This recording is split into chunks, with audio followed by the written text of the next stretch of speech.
प्यारे विद्यार्थी, good morning. आज हम फिर एक नए खनिज को डिस्कस करने वाले हैं।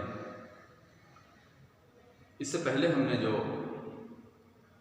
खनिज किए हैं वो सारे के सारे मेटालिक प्रकृति के थे, धात्विक प्रकृति के थे। और आज वाला भी ये जो खनिज है वो रेडियो एक्टिव मेटालिक प्रकृति के हैं, यानी रेडियोधर्मी धातु धात्विक खनिज समूह में आने वाले जो खनिज हैं यूरेनियम और थोरियम, हम उसकी चर्चा करने वाले हैं। यानी रेडियो एक्टिव मिनरल्स में बहुत सारे मिनरल्स आते हैं रेडियो एक्टिव में, लेकिन मुख्य रूप से हम जिसकी चर्चा कर रहे हैं वो यूरेनियम और थोरियम, इन दो की हम थोड़ी सी बात करेंगे, थोड़ी चर्चा करेंगे। तो जैसे कि नाम है रेडियो एक्टिव मिनरल्स या रेडियो धर्मी खनिज, आप इनके बारे में अच्छी तरह से जानते हैं। आप इन रेडियो एक्टिव एलिमेंट्स या यूरेनियम थोरियम को एटॉमिक एनर्जी के रूप में ही आप खाली जानते हैं, लेकिन इनके और भी बहुत सारे यूज होते हैं। सिर्फ परमाणुविक ऊर्जा के लिए ही इन रेडियो धर्मी पदार्थों का, खनिजों का उपयोग नहीं होता, बल्कि इसके और भी बहुत सारे यूजेस हैं, उपयोग हैं, उनकी हम बात करेंगे। तो सबसे पहले, जैसे कि हमने दूसरे अन्य खनिजों के बारे में पढ़ा है, उन्हीं सब बिंदुओं की चर्चा हम इस रेडियो एक्टिव मिनरल्स में भी करेंगे। यदि हम सबसे पहले यूरेनियम की बात करें तो हम सबसे पहले इसका और देखेंगे, अयस्क देखेंगे कि इसमें किस प्रकार के अयस्क हमको मिलते हैं। मुख्य जो इसमें अयस्क है और है यूरेनियम का, उसको पिच ब्लेंड के नाम से जाना जाता है। पुराना नाम इसका पिच ब्लेंड है, वैसे इसका जो अन्य नाम है वो है यूरेनिनाइट। सबसे महत्वपूर्ण अयस्क है, सबसे अधिक मिलने वाला अयस्क है यूरेनियम का, वो है ऑक्साइड अयस्क है, यह है यूरेनिनाइट 2UO3UO2। ये इसका केमिकल कंपोजिशन है। इसको आप पिच ब्लेंड भी कह सकते हैं, ये पिच ब्लेंड के नाम से भी जाना जाता है। तो यूरेनियम का जो सबसे महत्वपूर्ण अयस्क है वो यूरेनिनाइट, या इसको आप UO3.UO2 इसका केमिकल कंपोजिशन है, या आप इसको पिच ब्लेंड भी कहते हैं। इसके अलावा इसके और भी अयस्क हैं जिनके नाम हैं कार्नोटाइट, टोबरनाइट और ऑटोनाइट।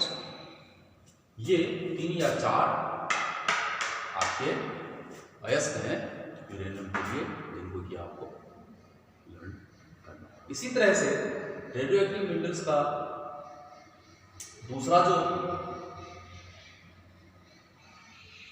खनिज हम ले रहे हैं वो थोरियम कहलाता है। और इस थोरियम के भी जो और हैं, जो अयस्क हैं, उसमें मुख्य रूप से मोनाजाइट, थोराइट और थोरियनाइट, ये 3 तरह के अयस्क जो है वो इसमें थोरियम में मिलते हैं।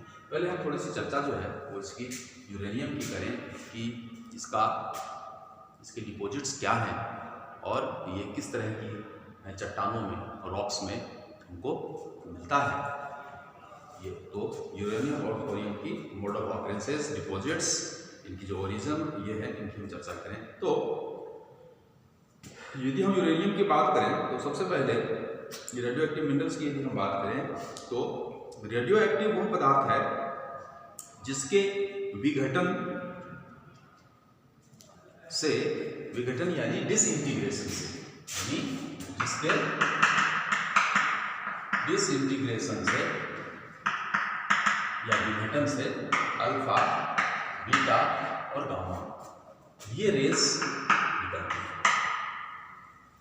जो रेडियो एक्टिव एलिमेंट्स हैं जैसे कि यूरेनियम है, तो इनके डिसइंटीग्रेशन से, इनके विघटन होने से हमें अल्फा, बीटा और गामा ये रेस या ये किरणें हमको मिलती हैं, या लगातार इनके विघटन से अल्फा, बीटा और गामा किरणें निरंतर निकलती रहती हैं। और इन रेडियो एक्टिव एलिमेंट में जो महत्वपूर्ण है वो यूरेनियम है, थोरियम है, और एक और है रेडियम, ये भी महत्वपूर्ण है, इसकी भी चर्चा हम करेंगे। तो ये यूरेनियम, थोरियम और रेडियम जो है ये मुख्य रूप से इन रेडियो एक्टिव एलिमेंट्स में या रेडियो एक्टिव मिनरल्स में इनको शामिल किया जाता है। तो यूरेनियम प्राथमिक अवस्था में पिचब्लेंड या यूरेनिटाइट, यूरेनियम मिश्रित कोलंबियम, टेंटेलम और टाइटेनियम के ऑक्साइडों के रूप में ये मिलता है। लेकिन प्रमुख अयस्क जो है इसका वो पिचब्लेंड या यूरेनिटाइट ही इसका है। पिचब्लेंड और अन्य प्राथमिक अयस्कों के ऑक्सीकरण से ये सेकेंडरी ओर मिलते हैं। यूरेनियम युक्त रॉक्स में इनका सांद्रण जो है वो पर्याप्त मात्रा में नहीं है। अब यदि हम इसके डिपॉजिट्स और यदि हम उसके ओरिजिन की बात करें यूरेनियम के, यदि हम निक्षेप और इसके यदि हम उत्पत्ति की बात करें तो हम कहेंगे कि सर्वाधिक महत्व के निक्षेप इसके उष्णजलीय हैं, यानी हाइड्रोथर्मल हैं, जिसके साथ यानी कि इनके साथ चांदी, निकल, तांबा, कोबाल्ट इत्यादि के खनिज भी हमको मिलते हैं। जो कार्नोटाइट है, इसका दूसरा जो अयस्क है कार्नोटाइट यूरेनियम का, तो कार्नोटाइट जो है वो आपको सैंडस्टोन या बलुआ पत्थर में मिलता है, सैंडस्टोन में मिलता है, बलुआ पत्थर में मिलता है। और इनके अलावा इसके प्लेसर डिपॉजिट्स या जो ऑक्सीडेशन जो प्रोसेस है उसके निक्षेप भी आपको मिलते हैं। मुख्य रूप से यूरेनियम जो है कार्नोटाइट जो है वो आपको सैंडस्टोन यानी बलुआ पत्थर में मिलता है, और इनके अलावा जो प्लेसर डिपॉजिट्स हैं या जो ऑक्सीडेशन डिपॉजिट्स हैं उसमें भी आपको ये मिलते हैं। तो यूरेनियम खनिज अयस्कों की उत्पत्ति का संबंध उसकी इग्नियस एक्टिविटी से है, जहाँ पे पैगमेटाइट रॉक्स, फिशर वीन्स या दूसरे अन्य जगहों पे ये मिलते हैं, और पूर्ववर्ती निक्षेपों के ऑक्सीकृत खनिज अयस्क नहीं होते हैं। यानी यदि हम इसके यूरेनियम के ओरिजिन की बात करें तो ये जो इग्नियस एक्टिविटी से जो पैगमेटाइट की रॉक्स है आपको, उसमें इससे इनकी उत्पत्ति मुख्य रूप से इनकी होती है। यदि हम इनके डिस्ट्रीब्यूशन की बात करें, इनके वितरण की बात करें, तो हम कह सकते हैं कि जो आर्कियन की रॉक्स हैं उनमें ये आपको मिलेंगे, आद्य महाकाल की रॉक्स में मिलेंगे, और इनके मिलने के जो स्थान हैं वो सिंहभूम झारखंड है ना, वहाँ मिलेंगे, जादूगुड़ा जिसको कहते हैं, वहाँ पे इसके आपको मिलते हैं। इसके अलावा राजस्थान के उदयपुर और भीलवाड़ा में आपको इसके निक्षेप मिलेंगे, आंध्र प्रदेश के नेल्लोर में आपको ये इसके निक्षेप मिलते हैं। इसके अलावा मध्य प्रदेश के राजनांदगांव और जो बॉर्डर नाम की जगह है वहाँ पर आपको इनके निक्षेप मिलते हैं। तो कह सकते हैं कि मुख्य रूप से बिहार, झारखंड, राजस्थान, आंध्र प्रदेश, मध्य प्रदेश इत्यादि जगह, कुछ केरल में जो कुलीन निक्षेप हैं यानी कि बीच लेसर डिपॉजिट्स हैं, उस रूप में भी आपको ये मिलते हैं। अब यदि हम थोड़ा सा बात करें इसके क्या यूजेस हैं, क्या उपयोग हैं, तो उसमें आप देखेंगे कि एटॉमिक एनर्जी में यानी परमाणु ऊर्जा के निर्माण में इनका उपयोग है, चिकित्सा के क्षेत्र में हम इसका उपयोग करते हैं, कृषि के क्षेत्र में इसका उपयोग किया जाता है, मेटलर्जी यानी धातु कर्म में हम इसका उपयोग करते हैं, ल्यूमिनस पेंट्स के रूप में इसका इस्तेमाल किया जाता है, एलॉयज यानी मिश्र धातुओं में भी के निर्माण में भी इसका उपयोग किया जाता है। तो ये तो बात हुई थोरियम की। हम थोड़ा सा रेडियम के बारे में भी जानने का प्रयास करें। जैसे कि आप देख रहे हैं, सॉरी, थोरियम के जानने का प्रयास करें।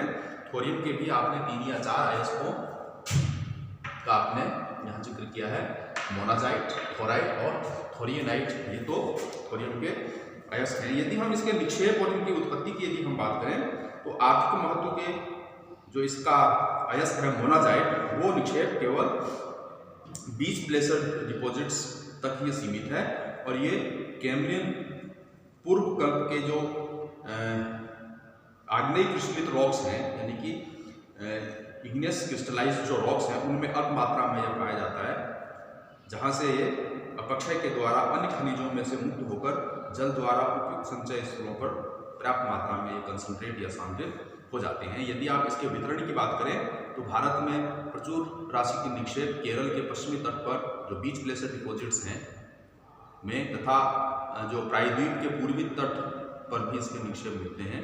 इसके अलावा आपका ये बिहार में रांची, पश्चिम बंगाल के पुरुलिया और उसके समीपवर्ती अनेक क्षेत्रों में इसके जो प्लेसर डिपॉजिट्स हैं वो मिलते हैं। और इनमें मोनोजाइट जो इसका मुख्य अयस्क है, उसके अलावा ये इल्मेनाइट, जीर्कोन, एपेटाइट, रूटाइल, बेराइट, सिलेमिनाइट आदि खनिजों के साथ ये उनको मुख्य रूप से मिलता है। और यदि आप इसके उपयोग की बात करें तो ये सारे उपयोग तो हैं ही। इसके अतिरिक्त जो सुपरसोनिक जेट विमान है उसमें इसका थोरियम का उपयोग किया जाता है। रॉकेट्स के निर्माण में इसका उपयोग किया जाता है। और जो कृत्रिम जो उपग्रह सैटेलाइट्स हम छोड़ते हैं उसमें भी इनका उपयोग किया जाता है। तो इस तरह से ये जो रेडियो एक्टिव एलिमेंट्स या रेडियो एक्टिव मिनरल्स हैं उनमें यूरेनियम, रेडियम, थोरियम, तो इस प्रकार से आप इनके अयस्क, इनके यूजेज, इनके डिपॉजिट्स, इनके ओरिजिन, इनका डिस्ट्रीब्यूशन, इस हिसाब से आपको सबका लेना है। अगली क्लास में हम नेक्स्ट मिनरल देखेंगे।